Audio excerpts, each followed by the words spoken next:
Our protocol is compatible with other molecular analysis methods and allows the assessment of how drugs affect the viability of intact tissue slices and the performance of medium throughput screening.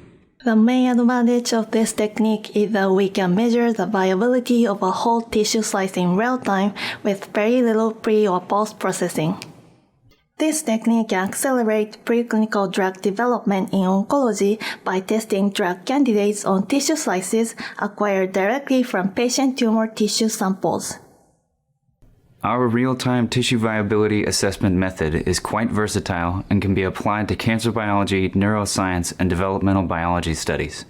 Preparing intact viable tissue slices is the key to the success of the procedure. The vibrotome settings and medium composition should be adjusted according to the tissue type and firmness.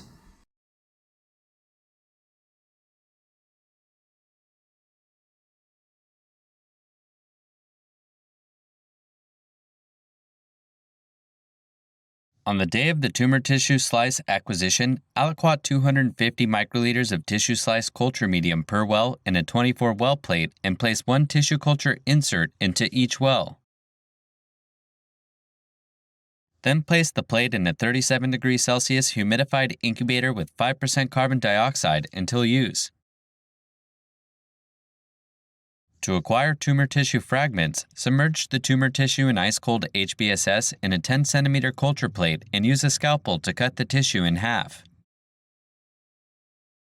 Use a 6 mm biopsy punch to acquire cylinders of the tumor tissue and trim one end of each cylinder.